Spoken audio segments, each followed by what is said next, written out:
Welcome to the Untold Tales audio anthologies. Written by Don Muchow and narrated by Melissa Del Toro Schaffner.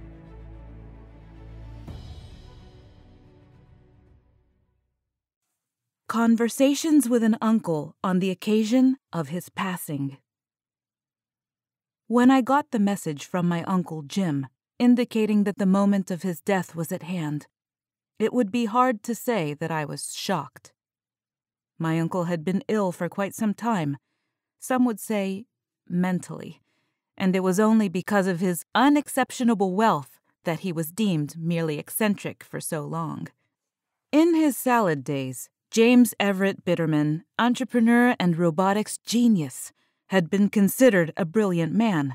He had studied with Michael Raybert at Carnegie Mellon, rubbed shoulders with the likes of Marvin Minsky and Hans Moravec. No one questioned that he was a genius. What they did question was his grip on sanity. In the last few years, he had retreated to a think tank in New Mexico and dropped entirely out of sight. When my family learned of his illness, he returned exactly one phone call and had written no letters to date. He talked to and saw no one. Except for the emails of which my summons to a small converted abbey about 50 miles outside of Santa Fe was only the latest, he communicated with no one. I asked him why, and he had replied only that his health had deteriorated, and his ability to move and speak became so restricted that email was his only means of communication. I obliged him by staying in as close contact as I could. His message had been cryptic. "Come, Edgar. It is almost time. I want you to be here when I pass." Now, here I was, behind the wheel of a hastily rented Ford Taurus, dust and cholla and saguaro whizzing past the window as the low hills dipped, surfaced, and leapt like a dolphin following a fishing boat. As I turned off the paved two-lane onto a sandy red road barely distinguishable from its surroundings, toward a Pueblo-style building that could have been 10 years old or 1,000, I wondered what would happen next. Before I had reached the door, as if on cue, a hefty bearded man wearing a tweed jacket and light-colored slacks was already descending the 3 or 4 steps to what would have been called a lawn, had there been any grass. I took a look at him, mostly to size him up. His beard and white shock of hair seemed anxious to escape his head, and he seemed to take no particular care for his appearance as he walked toward the car, extending his hand. I got out just in time to catch his introduction. He seemed all too sprightly for anyone who knew the pain and suffering of my uncle. "Edgar?" "Yes," I replied. "I'm Jim's nephew. I got here as quickly as I could. How is he?" Fine, said the man. "I'm Peter Gronfeldt, one of his associates. I work here at the Southwest Institute for Life Advancement. Sila, come on in. Your uncle's expecting you. Can I get you anything to drink?" I asked for a Diet Coke and sat down. I don't know what I was expecting. Maybe guys in white jackets or scientists running around with test tubes or something.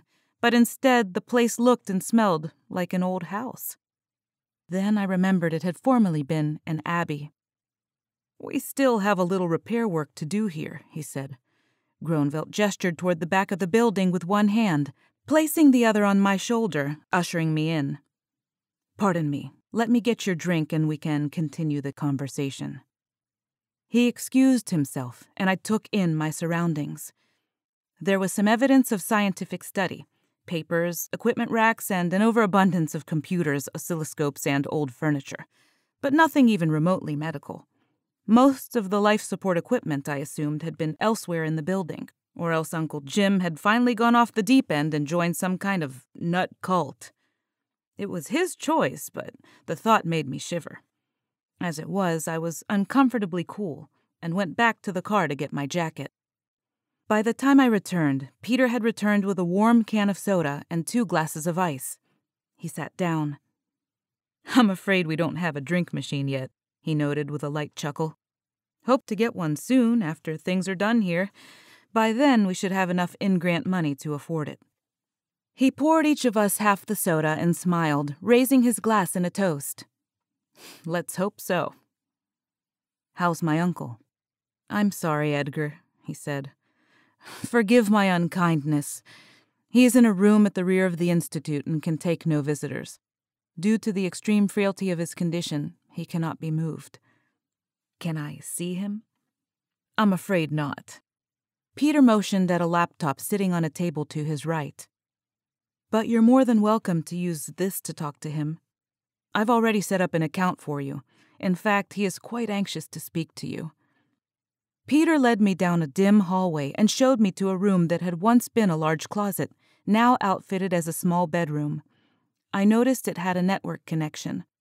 The previous owners, an order of monks working on Project Gutenberg, had the place rewired for Ethernet about a year ago, he said, so they could upload the books to the internet.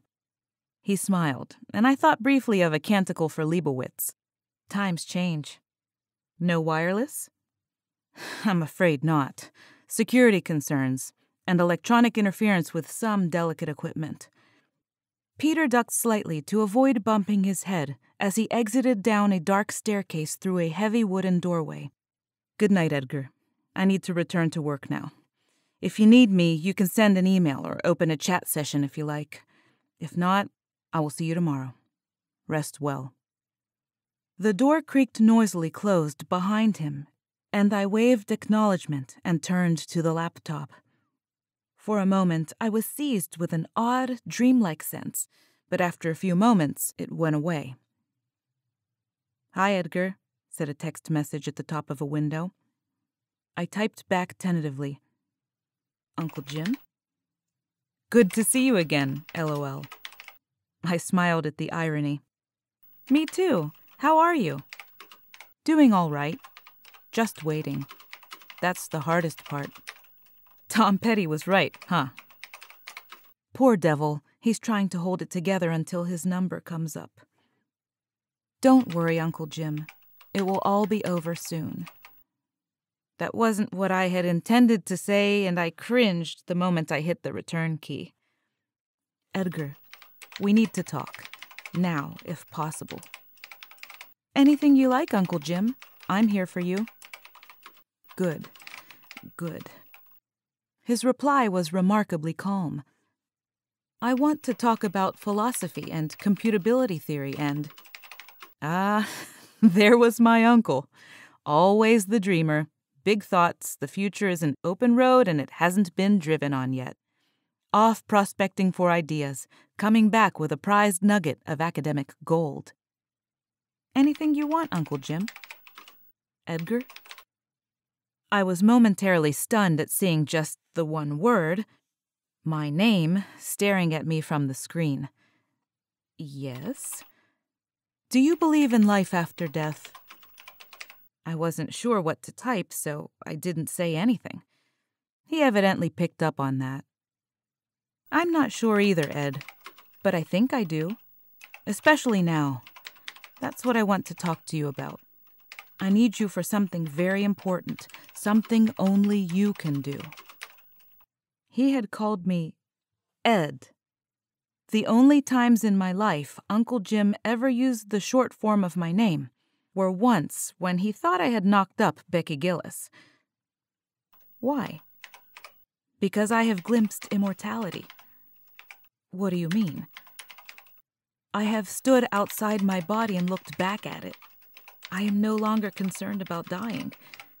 Death cannot beat me. Oh God, I thought. He continued. I've felt the pain and grief and suffering leave me, and known it to be transitory, an attribute of this life, but not the next. The moment was brief, instantaneous, but it passed, and I re-entered my body with that knowledge. It has given me great peace. We can all have that peace, Ed. Think about it. I made no pretense of a calm reaction. I told him I was thinking about it and that I thought it was a crock of you-know-what.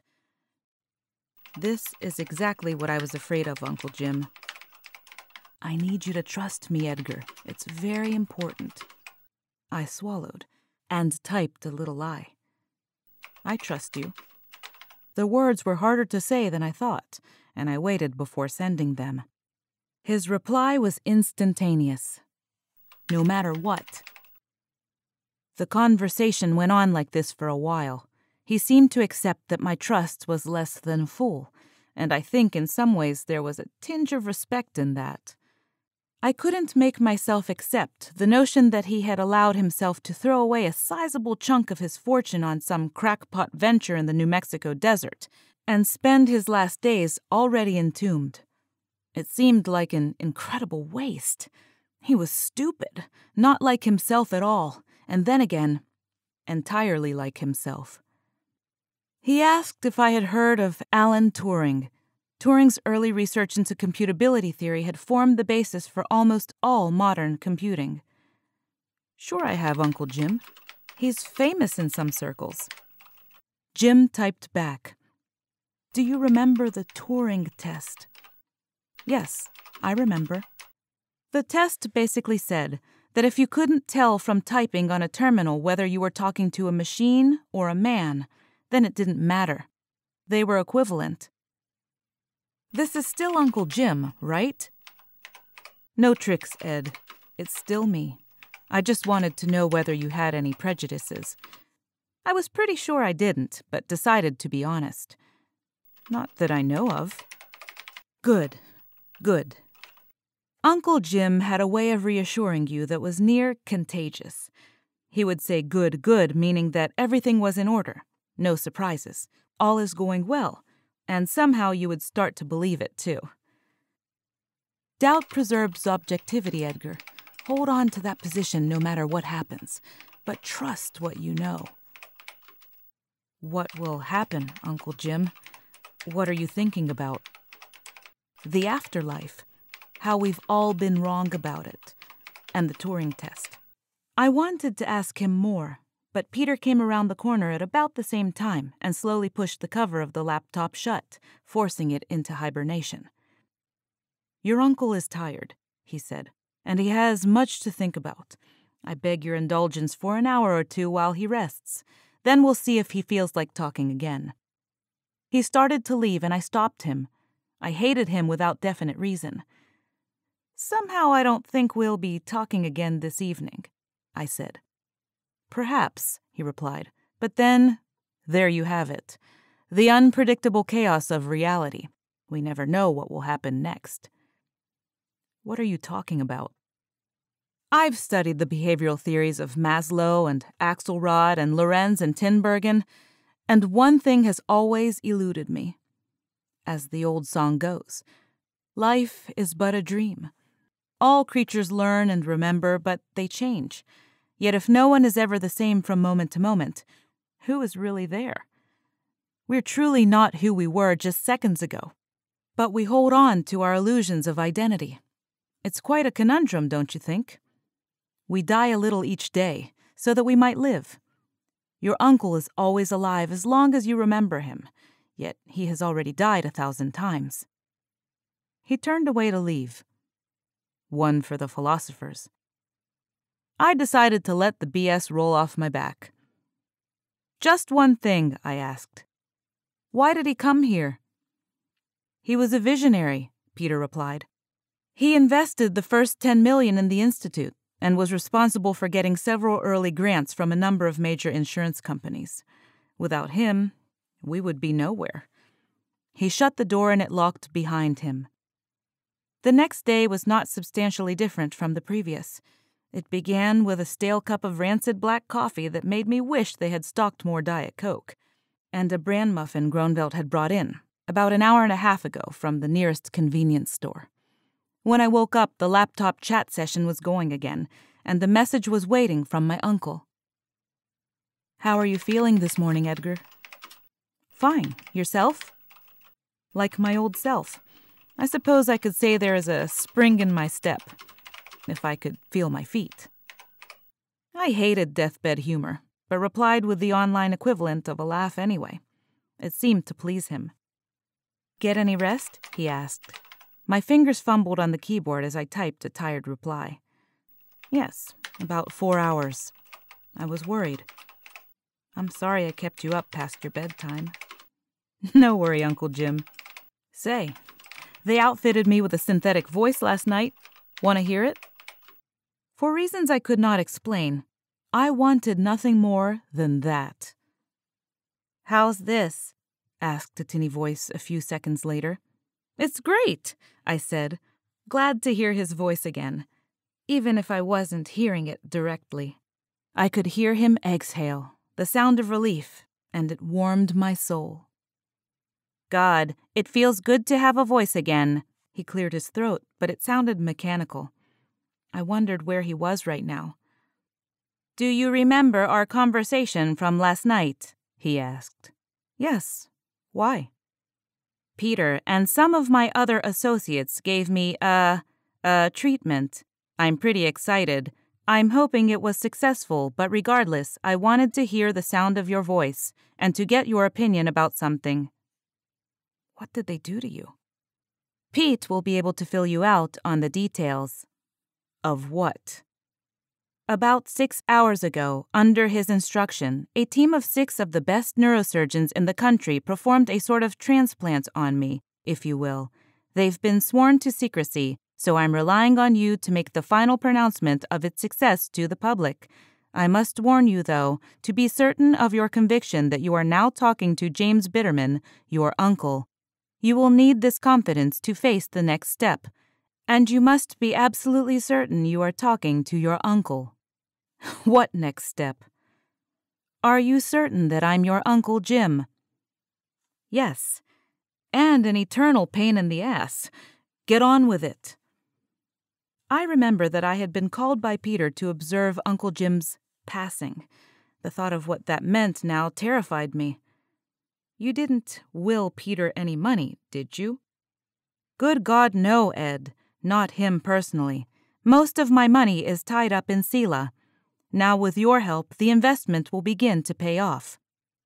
"I was afraid you'd say something like that." "You shouldn't be. Unless you are certain, though, we will lose it all. I've willed all my fortune to you, though if we were successful you can blow it all in one day, and it wouldn't matter. I'm not talking about the 600 or 700 million I have tied up in projects here and there either. I refer to all that Sela has learned about the human body and that I have learned about life." "You have my interest," I replied. "I don't want your interest, boy. I want your trust." The change in tone surprised me. "It's possible," he continued, "that I may be murdered by well-meaning people who do not understand or appreciate what we've done." "Why? What have we done?" I could hear him sigh. "Ed, last night, the last pulse of independent electrical activity in the brain of what was once James Everett Bitterman was transferred into a massively parallel neurofuzzy system here at the Institute. I paid for that system with every last cent I had, and now we are one and the same. That's why both your objectivity and faith were so important to me. Why it had to be you." The air suddenly felt deathly still. As I waited and listened, I could hear the fan motors of laptops, refrigerator compressors, and the tiny sounds of countless machines that sustained human life invisibly. In some ways, they were the sound of human life. I swallowed. "So what happens now?" "Pete will show you the body. It's up to you to verify for the authorities that it is quite irrevocably dead." He told me the next part would be difficult. "Don't worry about that, Ed. Death is like most other things in life, transitory. The difficult part will be dealing with the reaction of the world at large, which, despite religion, doesn't want to believe in such things as eternal life. Pete and Eckhart will deal with the scientific community as best they can, but they are scientists. It is up to you now, Ed, to deal with the rest of the world. Don't fail me. I beg you." My throat felt tight, and my lungs felt like they would explode. In seconds, I went from nervous to calm, then to exhilarated. Uncle Jim sounded nervous, too. For the first time since his death. But the son of a bitch had done it. And we were all going to be trillionaires. It's a new season, and we have some new authors and new storylines that will absolutely delight you. And as you know, we absolutely love our listeners, fans, and patrons. If you loved what you heard, consider joining us over on Patreon. That's where all the fun happens. Just visit www.patreon.com/Melissa Del Toro voiceover.